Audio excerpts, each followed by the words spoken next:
Hermanos y hermanas, qué gusto de saludarles en este día martes 15 de octubre. Bienvenidos, bienvenidas a otro estudio más de la lección de Escuela Sabática. Donde quiera se encuentren, les deseamos muchas bendiciones y al mismo tiempo agradecemos sus oraciones.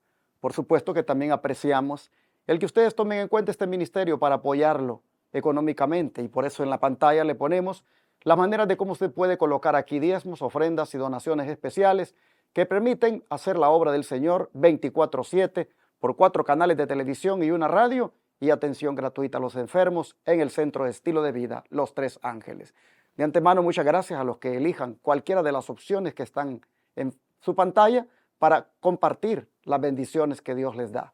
Número de teléfono 214-881-4029 y WhatsApp más 1-214-881-4029 para que desde el extranjero inclusive usted pueda participar de esta obra que no tiene otra finalidad más que acelerar la venida de Cristo en la medida en que este evangelio sea predicado en todas partes. Gracias a los que este día se unan a nosotros. Recuerden que un like también ayuda mucho para la transmisión, el compartir con amigos y compañeros y escribir un comentario. Hace que esto se mueva en el algoritmo para que pueda llegarle a otras personas. De antemano, gracias por hacer esto también. Y ahora permítanme compartirles el versículo de memoria de este día, martes 15. Se encuentra en Santiago 1:13 y dice: cuando alguno es tentado, no diga que es tentado de parte de Dios, porque Dios no puede ser tentado por el mal, ni Él tienta a nadie. Mire qué poderoso versículo. Lo vuelvo a leer, martes 15 de octubre de 2024. Se encuentra en Santiago 1:13 y dice: cuando alguno es tentado, no diga que es tentado de parte de Dios, porque Dios no puede ser tentado por el mal, ni Él tienta a nadie. Vamos, hermanos, aprendámonos este versículo toda la mañana, de manera que para las 12 del mediodía lo tengamos ya grabado en nuestra memoria. Y así comencemos a repetir los otros que ya nos hemos aprendido para ir acumulando más palabra de Dios en nuestra mente. Que Dios les bendiga a todos aquellos que hoy se lo aprendan. Hoy me acompaña el hermano Rodi Reyes para estudiar juntos la lección. Hermano Rodi, bienvenido. Gracias, pastor, y le damos un saludo también a la audiencia que va a participar con nosotros de este estudio tan interesante e importante para el desarrollo de nuestra vida espiritual. Damos gracias a Dios por eso. Amén. ¿Y qué le parece, hermano Rodi, si hace la oración para empezar? Gracias, pastor. Vamos a todo el que pueda arrodillarse. Oramos. Padre nuestro que estás en el cielo, queremos darte gracias, Señor, porque nos das la oportunidad de compartir esta importante lección, mi Dios, y juntos poder estudiar con tu pueblo a través de estos canales, mi Dios, de las redes sociales, que podamos llegar hasta los hogares y los corazones de aquellos que te están buscando, Señor. Bendice el pastor, bendícenos en el estudio de tu palabra y danos sabiduría, mi Dios, que venga de ti para comprender tu palabra y qué tú tienes reservado para cada uno de nosotros. En el nombre de Jesús, amén. Siempre en el contexto de la lección de la semana que trae por título Enfrentando la tentación, hoy el autor decidió ponerle como subtítulo al estudio de la lección En el fragor de la batalla. Y cuando hablamos de en el fragor de la batalla, estamos hablando digamos, en pleno desarrollo de una prueba, de una situación difícil. Hermano Rodi, frente a la tentación, que es lo mismo que prueba, ¿qué debemos hacer en oración y por qué? Bueno, según el texto bíblico que viene en Santiago 1:12, la lectura de referencia que se presenta allí, dice: bienaventurado el varón que soporta la tentación, porque cuando haya resistido la prueba, recibirá la corona de vida que Dios ha prometido a los que le aman. Un interesante versículo. O sea, el apóstol Santiago está mandando aquí, bienaventurado el varón que soporta la tentación. O sea, nos está diciendo que podemos soportar la tentación. Y no solamente eso, sino que somos bienaventurados si la soportamos. O sea, si obtenemos la victoria frente a la tentación que el enemigo nos pone. O sea, siempre, porque está refiriéndose precisamente, según el título de la lección, habla en el fragor de la batalla. O sea, el fragor de la batalla hace alusión a la parte más bélica, o sea, en el momento de más conflicto, está la batalla ahí en todo su combate completo, ahí dice el apóstol Santiago, bienaventurado que en esa prueba obtengamos la victoria, porque no solamente se trata de obtenerla, dice, porque cuando hayamos resistido la prueba, recibiremos la corona de vida. O sea, como resultado de la victoria, tenemos recibir la corona de vida. Entonces, mis hermanos, frente a la tentación, lo que debemos hacer en oración es resistir. Resistir, soportar, aguantar, perseverar. ¿Y por qué razón? Porque, hermanos, hay una recompensa al final. Se trata de la vida eterna, la cual usted y yo debemos alcanzar. Así que en el fragor de la batalla no debemos echarnos para atrás. No debemos acobardarnos por muy dura que sea la situación, por muy difícil que sea el problema. Es posible que usted esté pasando en este momento algún problema matrimonial, que usted siente que ya no puede más con esta situación. Y usted está como a punto de echarse para atrás, como decimos, hasta en la fe, ya no quiere ir más al templo. Yo he hablado a veces con parejas que me dicen, mire pastor, nosotros tuvimos un problema en el hogar y cuando sucedió el problema, yo me aparté de la iglesia, ya no quise seguir más. No pudo soportar, hermanos, no pudo resistir. Lamentablemente su crisis, su prueba, no la supo capitalizar en el sentido de aguantar aquello en el Señor, de refugiarse en el Señor. Así que el mensaje es que en el fragor de la batalla, hermano, tú tienes que aguantar, resistir, soportar, perseverar hasta el final. Hay una promesa, ¿no? Según el apóstol Santiago aquí, le llama bienaventurado al que soporta la tentación. Es como que la tentación o cualquier prueba en la que estemos pasando, está la promesa de que podemos obtener la victoria. En la batalla del cristiano, que la vida del cristiano es una batalla y una marcha, dice el Espíritu de Profecía, nosotros tenemos que saber que la victoria, ya Cristo la obtuvo por nosotros. Y con esa victoria que tuvo Cristo, nos ha habilitado para que no haya tentación o prueba en la que nosotros no podamos salir victoriosos. Y eso es una buena noticia, porque cuando pensamos que ya no podemos más, recordemos que ya Cristo pasó por eso. Y pasó y obtuvo la victoria para que tú y yo podamos tener también la victoria. O sea, no hay prueba tan grande que sea más grande que Dios. Y el que está con nosotros es más grande que cualquier prueba. Y nos puede junto con Él dar la victoria. Porque se ha metido en el mundo cristiano una idea de que hay pruebas que no se pueden soportar.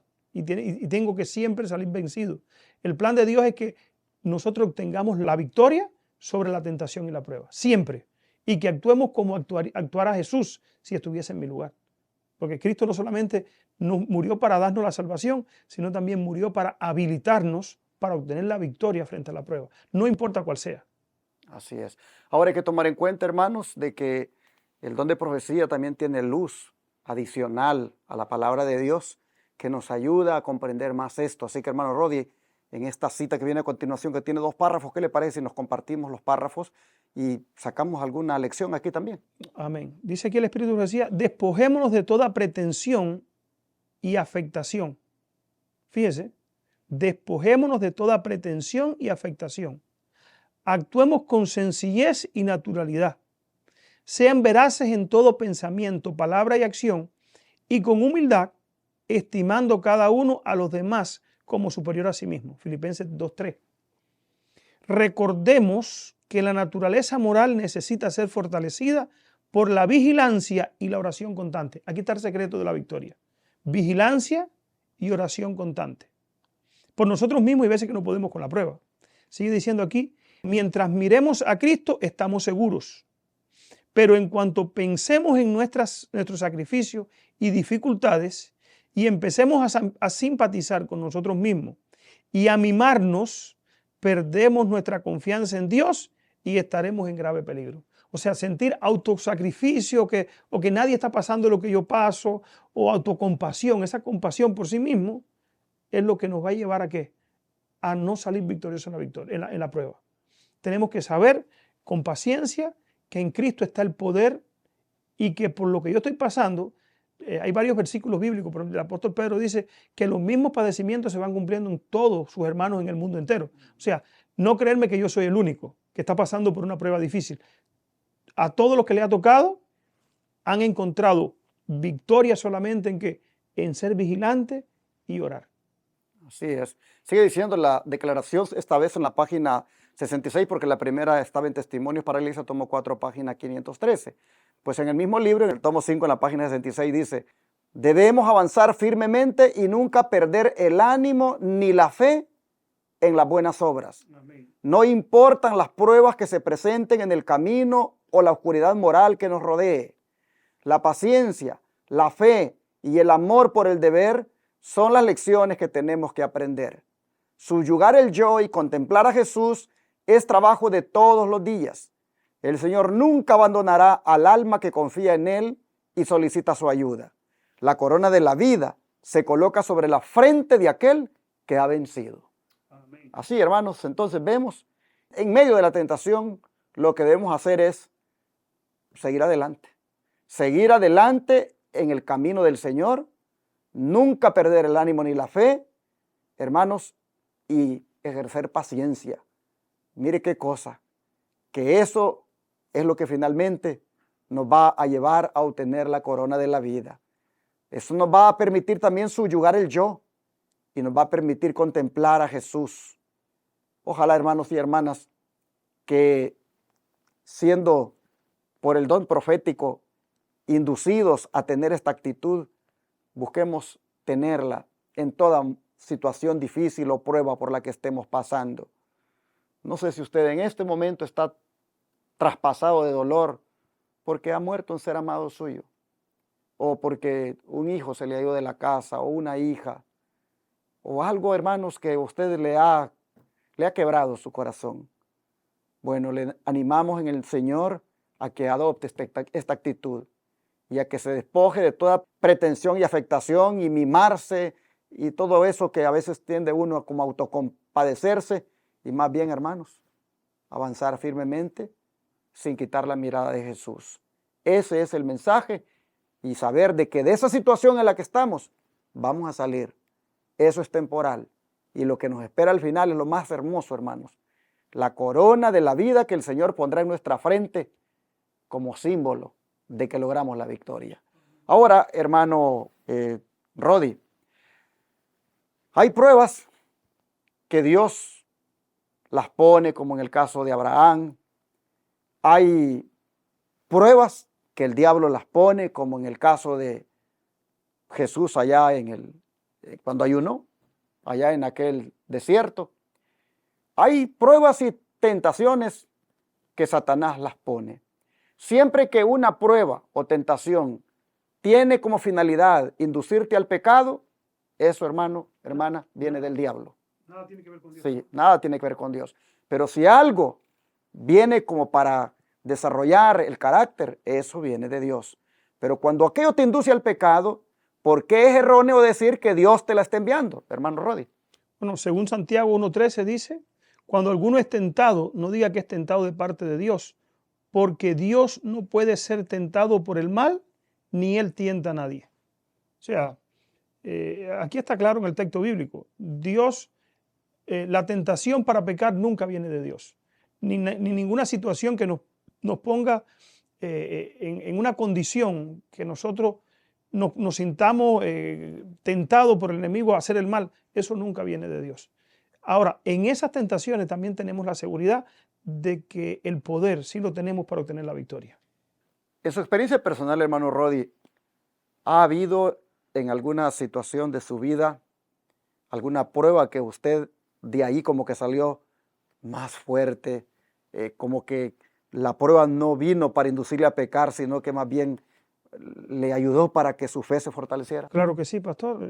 Mi historia de vida en Cuba, fui llevado a la prisión por la fe que teníamos. O sea, por esta fe, por dar el mensaje, el gobierno se ensañó, nos llevó a la prisión, y la prisión me sirvió. Cuando yo salí, sentí que era más maduro espiritualmente, con más determinación a seguir adelante y con más firmeza. Ahora, lo que para mí parecía todavía algo que estaba en el futuro, la persecución, cuando me tocó vivirla, me hizo crecer espiritualmente. ¿Pero por qué Dios no impidió que usted fuera a la prisión? Yo pienso que yo y mi familia lo necesitábamos, estar separados por un tiempo.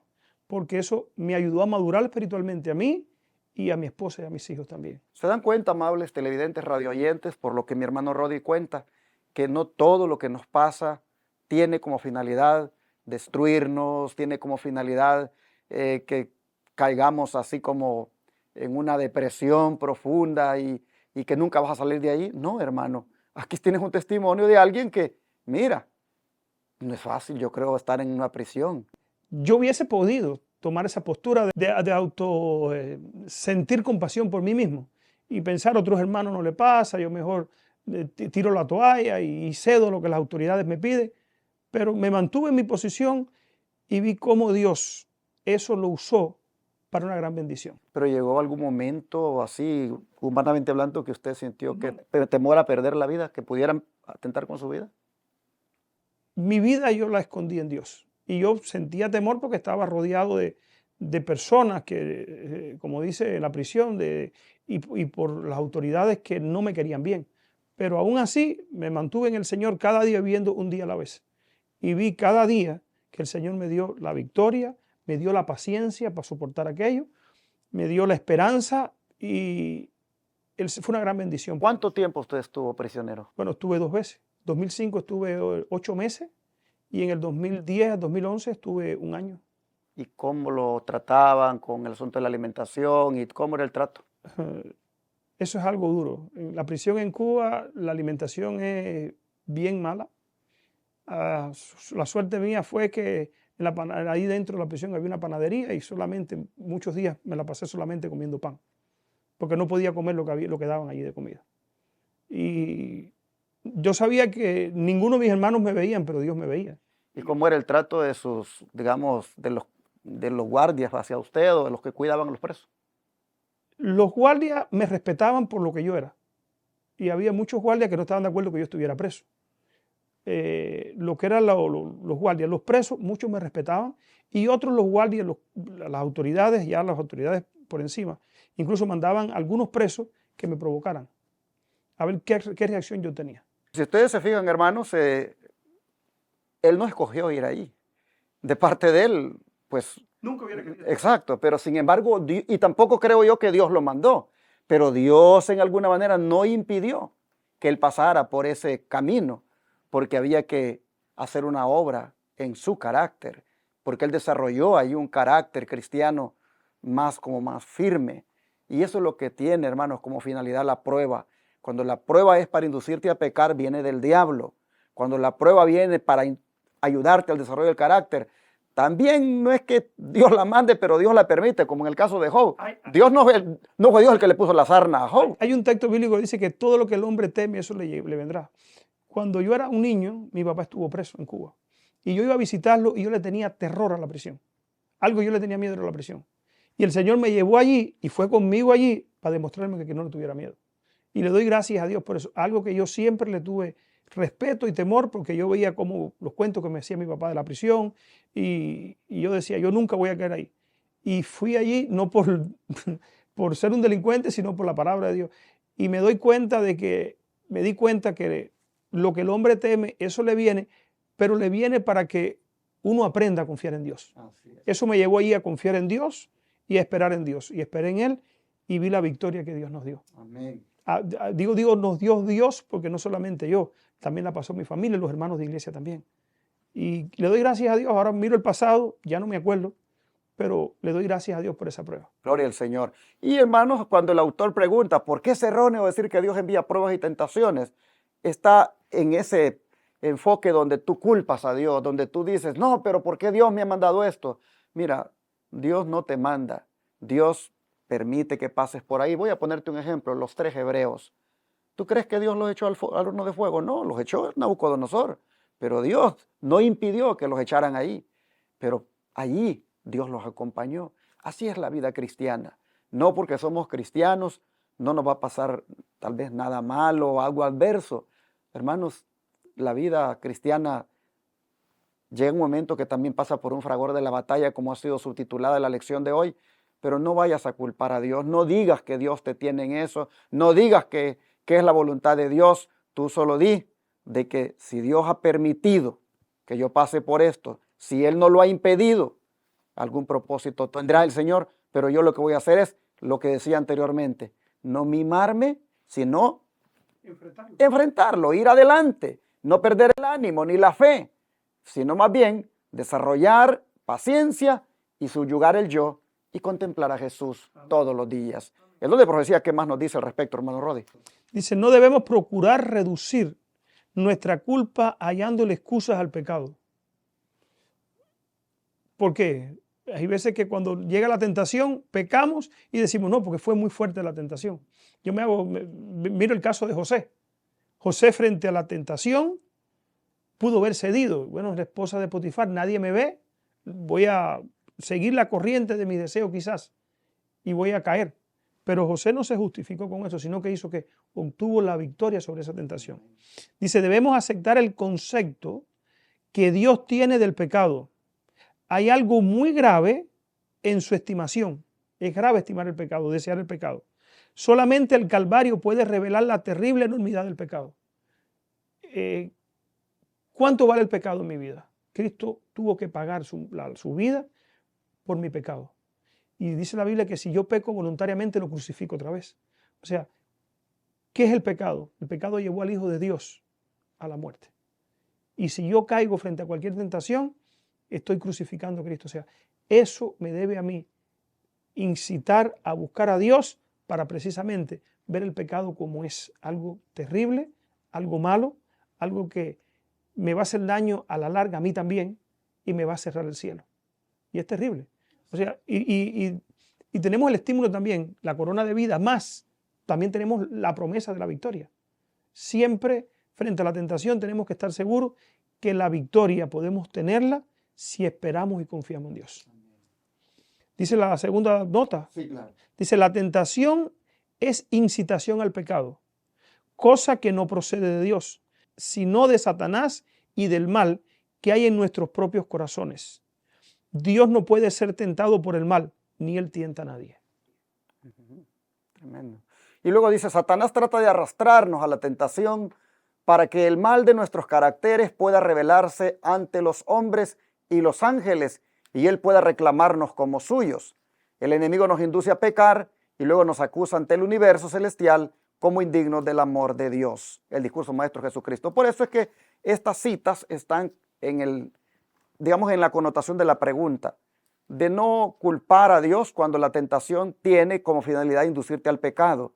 No decir que Dios te está tentando con esa mujer, Dios te está tentando con ese hombre, Dios te está tentando con ese licor, Dios te está tentando con esas pinturas, Dios te está tentando con esa, vida secular. No, hermano, Dios no te está tentando con eso. Quien te está tentando ahí es el diablo. Si tú vienes y le atribuyes a Dios eso es estar teniendo pues un concepto equivocado de lo que es el mal. Dios no tienta a nadie. Ese tipo de tentaciones, mire usted, viene de parte del enemigo, dice, viene para arrastrarte, para que el carácter tuyo se revele ante los hombres y los ángeles y después reclamarte como suyo. Él te induce a pecar y luego te acusa ante el universo como indigno del amor de Dios. Así que eso sí, viene del enemigo, pero no de Dios. Pero, hermano Rodi, cuando el acusador ataca nuestro carácter mancillado, ¿cómo nos defiende el Señor en ese caso? Amén. O sea, Dios es tan bueno, pastor, que nos da la victoria, pero si llegamos a fracasar, que el plan de Dios es que no fracasemos. El plan de Dios es que obtengamos la victoria, como dice al principio allí en Santiago, que después que resistamos la tentación, dice aquí Zacarías 3:1 al 4, dice, me mostró al sumo sacerdote Josué, el cual estaba delante del ángel de Jehová, y Satanás estaba a su mano derecha para acusarle. Y dijo Jehová a Satanás, Jehová te reprenda, oh Satanás, Jehová que ha escogido a Jerusalén te reprenda. ¿No es este un tizón arrebatado del incendio? Y Josué estaba vestido de vestiduras viles, y estaba delante del ángel. Y habló el ángel y mandó a los que estaban delante de él diciendo, quitadle esas vestiduras viles. Y a él se le dijo, mira que he quitado de ti tu pecado y te he hecho vestir de ropas de gala. Tremenda promesa. O sea, esta es la obra que Cristo hace precisamente cuando nosotros nos arrepentimos de nuestro pecado, nos arrepentimos de nuestra maldad y vamos a Cristo. Y Cristo no solamente nos perdona, sino que nos habilita. En este tiempo, pastor, hablar de de victoria sobre el pecado parece una cosa extraña. Incluso las iglesias están enseñando de que vamos a estar pecando hasta que Cristo venga. Sin embargo, la Biblia presenta que sobre el pecado no solamente podemos obtener la victoria, sino que tenemos que obtener la victoria. No solamente que podemos, es que tenemos. Porque dice Santiago, después que hayamos resistido la tentación, recibiremos la corona de vida. O sea, Dios tiene que permitir la prueba para ver si nosotros estamos dispuestos. ¿A qué estamos dispuestos nosotros? Por obtener lo que Él va a darnos. Muchas veces hemos hablado de esto. Dios tiene que asegurarse, hermano mío, de que en el cielo no se vuelva a levantar el pecado. Si Cristo nos lleva al cielo con nuestros defectos de carácter, nos va a llevar allí para que el mundo se vuelva a infectar ¿de qué? De pecado. Y Dios no va a permitir que eso suceda. Primero de Juan dice así, capítulo 1, verso 9 y el capítulo 2, verso 1, dice: si confesamos nuestros pecados, Él es fiel y justo para perdonar nuestros pecados y limpiarnos de toda maldad. Y el 2:1 dice: hijitos míos, estas cosas os escribo para que no pequéis.